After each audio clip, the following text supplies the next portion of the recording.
Oke, berlama-lama langsung aja kita masuk ke game kedua di Kalahari. OBW kasih ke Johnny Santai dan juga Skyla. Yes, so this is it, dimana pesawat bergerak dari Santa Carina menuju ke The Maze, dimana 12 tim yang bermain sudah semuanya turun ya. Dan mereka cukup santai untuk menempati komponnya masing-masing nih. Ya, yang menarik mungkin kalau dari arah Siren ya, command postnya ini misalkan kosong kayak gini, Wah, biasanya enak banget ya. Enak banget. Enak banget, udah lootingannya cepat, mereka juga langsung bisa dapetin checkpoint keduanya, mungkin kayak ke arah Bayfront sih. Bayfront pasti sebagai tujuan buat kayak tim-tim yang di Kalahari itu jadiin checkpoint kedua ya. Kalau gua ngelihat dari command post sendiri itu udah kayak clock towernya atau rumah tujuhnya dari Brazil ya. Kenapa? Karena first thing first, lootingan di situ benar-benar bagus dan rutenya untuk ke rotasi map kedua itu cukup dekat gitu. Kayak lu ke Bayfront itu cepat, lu bisa naik juga yang namanya Refinery ya. Iya, langsung ke Refinery, coba ngambil tengah zona. Ini benar-benar menjadi satu yang fleksibel. Cuman kekurangannya adalah ketika lu harus early fight di sana. Nah, masalahnya tadi dari Siren sendiri nggak ada tim lain yang coba turun ke sana juga. Betul. Nah, itu advantage-nya besar banget. Dan di Bayfront-nya pun kosong. Nah, menurut gua kalau Bayfront sebenarnya kayak RRQ sendiri ini coba lepas Bayfront-nya, looting di pinggiran, mungkin bisa masuk ke Bayfront juga nanti. Bisa jadi. Nah, itu bisa ketemu mungkin setelah dari Siren-nya sama RRQ-nya selesai looting di lootingan pertama mereka ya, di area looting pertama. Iya, sebenarnya kenapa gue setuju banget pas lu bilang tapi di sini ada yang bakal bertemu nampaknya. Sam 13 udah coba ngeliat pergerakan dari tim RRQ, ada O'Connor di sana yang bakal coba untuk looting, cukup terbuka juga. Bakal langsung di stepping begitu aja, 4 sampai 5 hit udah terkena di sana, tapi masih bisa survive karena tidak terrender. Ya, nggak kerender jauh banget. Di Shrine sendiri ini ada 2 toolbox yang bisa dipakai, makanya tempat favorit juga, dan sering banget dari Shrine sendiri itu ada early fight yang terjadi juga ya. Masih cukup oke di Shrine ini, kayak walaupun nggak terlalu banyak, cuman checkpoint ke map selanjutnya itu lu bisa ngelihat langsung dari atas kayak ke arah mana lu mau moving, dan dari arah mana aja musuh bakal coba untuk rotasi gitu. Betul. Karena daerah penyangga di bawah dari Shrine kayak Foundation sama Bayfront-nya sendiri itu udah kelihatan. Betul. Cuman kayak di scoop aja kali 2 kali 4 tuh udah langsung kelihatan ada orang atau enggak gitu. Yes, dan kita bakal lihat di sini gimana Evo Street, Abu dan kawan-kawan. Abu sendiri udah memiliki fast level 4 ya, dengan 4 glow dan 4 medkit. Ini udah lebih dari cukup untuk early game, udah bagus banget. Nah, ini keuntungan salah satunya buat turun di Shrine sih. Soalnya ada 2 toolbox di 2 piramida yang ada di Shrine ya. Jadi kayak satu toolboxnya pasti udah bisa nge-level 4-in rasernya, dan itu udah advantage banget buat di fast early gak sih? Yes, itu udah menjadi salah satu advantage banget. Berbeda dengan Stone Ridge, kali ini kita bisa ngeliat ya perbedaan yang cukup signifikan dari segi lootingan yang dimilikin.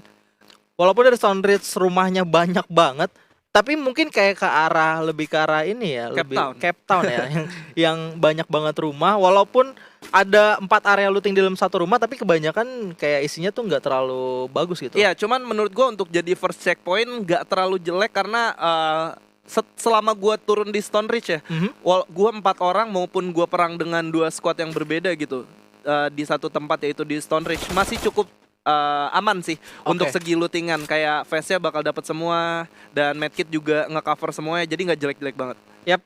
Dan ada yang sedikit berbeda dari Siren ya. Oke, Siren udah mulai keluar dari command post. Dia nggak ngambil ke Bayfront, nggak ngambil ke arah Refinery-nya, tapi mulai coba untuk looting ke arah luar. Ini mau nge-setup dari Rocks-nya sih kalau menurut gue. Dan ada yang tereliminasi tadi dari tim Rocks ya. Ini bakal menjadi disadvantage banget tentunya buat tim Rocks, mengingat dari Siren juga udah melakukan satu pergerakan yang cukup agresif menurut gue. Untuk coba engage, dan udah ada fight lagi di sini di tengah-tengah Refinery. Ada Red Zone plus 2 squad, ada Aero versus RRQ. Dimana kayak tadi udah ada dari wawancara dari OBB ke arah Legalot sendiri, Legalotnya bilang bahwa coba buat cari checkpoint dan circle terakhirnya udah langsung ditebak, dan mungkin dari RRQ nebak circle terakhirnya bawa ke arah Refinery. Ya, dan dari RRQ sendiri seorang Legalot udah pasti tahu kalau misalkan di atas itu ada musuh ya. Kayak Aero sendiri, mereka salah satu tim yang bener-bener seneng banget untuk stay di Refinery dan diam sampai checkpoint selanjutnya gitu. Nah, lu bisa lihat Bank padahal nggak punya vest, tapi mereka tetap nggak mau keluar dari Refinery gitu. Ya, ini juga dari Aero menurut gue cuman bakalan holding dulu dan ngebiarin dari RRQ-nya yang coba engage ke arah mereka ya. Soalnya dari resources sendiri itu nggak memungkinkan buat ngelakuin trading damage yang cukup signifikan gitu ke arah RRQ-nya. Benar. Dan kalau sekiranya dari RRQ sendiri memutuskan untuk naik ke atas ketika mereka udah tahu kondisi dari tim Aero seperti apa dan posisi ada di mana, ini bakal bahaya banget tentunya. Wah, D51. Dan di sini bakal langsung di-tapping aja oleh Erik. Cukup sakit damage yang diberikan. Berhasil di-knockdown oleh seorang Erik. Bakal langsung ditembakin. Ter-knockdown 1 orang. Tersisa 3 orang di sana. Dari D51 lu bisa lihat gimana Erik dan kawan-kawan menahan pergerakannya. Sementara di lain sisi ada Envoy dan juga Onyx Zexia yang lagi baku tembak tentunya ya. Ya, tadi nice play banget pergerakan dilakukan sama tim Siren Esports, di mana dari D51-nya langsung ke pick off gitu aja. Gue kira tadi dia bakal setup ke arah Rock, tapi ternyata lebih ke arah objektif ya. Ya, dan kita Fight beralih juga sedikit di sini. Gimana Kojak dan kawan-kawan bakal bertemu dengan tim Onyx yang sama kuatnya masih orang. Yap, dan udah mulai di setup juga. Kalau menurut gue di sini dari Boss Titan udah mulai coba moving ke arah luar kah, atau ngebiarin dari tim Onyx Hyper gitu aja. Karena dari Onyx Hyper ngelakuin defensive positioning yang cukup baik di arah The Subs ya. Masih holding position aja ya. Dan sebenarnya agak riskan gak sih pergerakan yang dibuat sama Boss? Ya, menurut lo? Kalau menurut gue riskan banget. Dia udah coba masuk ke The Subs dan tadi langsung turun moving ke arah mau coba masuk ke arah Revenry dengan open field kayak gitu. Untungnya dari Onyx Hyper nggak dapat vision ke arah Boss Titan ya. Iya, dan udah ada fight lagi di sini antara Bion dan juga Mr. 05. Mr. 05 udah terkena hit point yang lumayan sakit, tersisa 120 poin aja tadi. Masih saling defense. Ini menjadi dua momok yang sangat mengerikan ya. Dua tim yang bermain cukup agresif di sini bakal langsung bertemu di fase early game, di mana belum ada satu tim pun yang tereliminasi nih. Ya, masalahnya udah ada 2 squad di tempat yang sama dan ada satu tim lagi yang berdekatan ke arah mereka. Ini bisa aja kalau udah mulai pecah perang langsung didatengin sih. Iya, langsung dari kelihatan, tim 7. langsung didatengin jadi third party, tinggal nikmatin hasil aja ya. Iya, biasanya sekarang metanya banyak banget tim-tim yang getol banget gitu, kayak buat udah kelihatan nih, wah udah ada merah-merah di minimap langsung disamperin pasti. Iya, apalagi kalau udah ngedenger ada suara senjata jarak dekat ya. Iya, senjata jarak dekat dan itu udah pasti bakal didatengin. Dan menurut gue dari posisi Minions RR di seberang sendiri itu nggak terlalu jauh buat langsung coba ngerecokin ketika dari Island of God sama EVOS ini pecah perang ya. Iya, apalagi kalau masing-masing dari mereka memiliki grapple gun ya. Iya, betul. Cepet banget sih. Dari langsung bisa coba datang sih. Tapi masalahnya juga kadang third party malah bisa tersandwich juga. Nah, ini momen-momen yang harus benar-benar dimanfaatin dan timingnya harus pas banget sih buat dari Minions RR sendiri itu buat masuk. Tapi ternyata mereka udah tahu nih, kalau ada squad lain dari EVO sama IOG-nya tahu kalau ada dari Minions RR itu di seberang. Jadi nggak mau coba buat lebih agresif lagi. Nggak mau main agresif karena mereka juga nggak mau kehilangan ini ya. Iya. Kehilangan tempo mereka untuk coba engage satu tim dan tiba-tiba ada satu tim lagi yang masuk gitu. Itu bahaya dari third party, memang udah bakal buat kesulitan juga. Jadi memilih untuk melakukan back off aja. Tadi kalau gue lihat dari moving yang dilakukan sama tim EVOS juga udah mulai narik ke arah yang berlawanan. Dan Onyx Hyper sendiri juga udah mulai moving ke arah The Mesh dan ngambil circle pinggiran ya. Ya, udah ngambil circle pinggiran. Yang gue nggak tahu di sini siapa yang bakal jadi kaptennya, entah Lau atau Zexia ya. Iya, di antara dua itu ya. Dua itu. Kalau menurut gue di antara dua itu sih, dari Lau atau Zexia. Dan ini belum terlalu terbaca peta kayak siapa rasernya, siapa supportnya. Betul. Iya, gue juga masih membaca-baca sih. Dan kita bakal saksikan di sini gimana Halcyon udah coba nembak ke arah atas yang RRQ sebenarnya udah menarik mundur juga dari Refinery tadi. Mungkin udah membaca zona lagi seperti yang kita ketahui ya. Nah, di arah Foundation ternyata RRQ sangat berdekatan sekali. Wah, ini bakal seru banget sih. Ini El Clasico antara RRQ EVOS nih. Ditambah ada IOG juga yang gak bakal tinggal diam tentunya. Nah, Foundation ini kenapa tadi gue sempat notice IOG salah satu squad yang gue bilang enak banget buat main di Kalahari, karena dia ngambil tempat turunnya Foundation sendiri itu.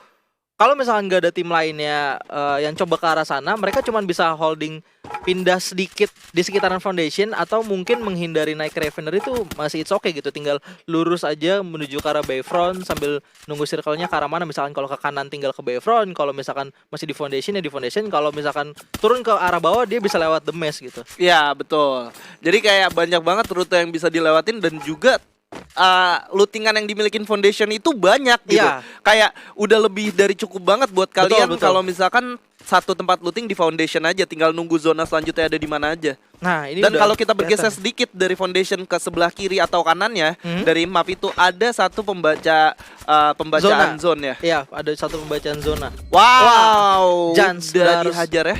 Dihajar gitu aja. Hasion udah langsung di pick off ternyata di sana, dan langsung hanya tersisa 2 player aja ketika dari Aero mau coba jadiin foundation checkpoint mereka. Yes, ini beberapa tim udah mulai merapat ke foundation yang artinya harusnya next zone-nya yes. Benar aja ya. Ini bakal PR banget buat tim yang masih ada di luar karena mau masuk ke foundation itu cukup sulit.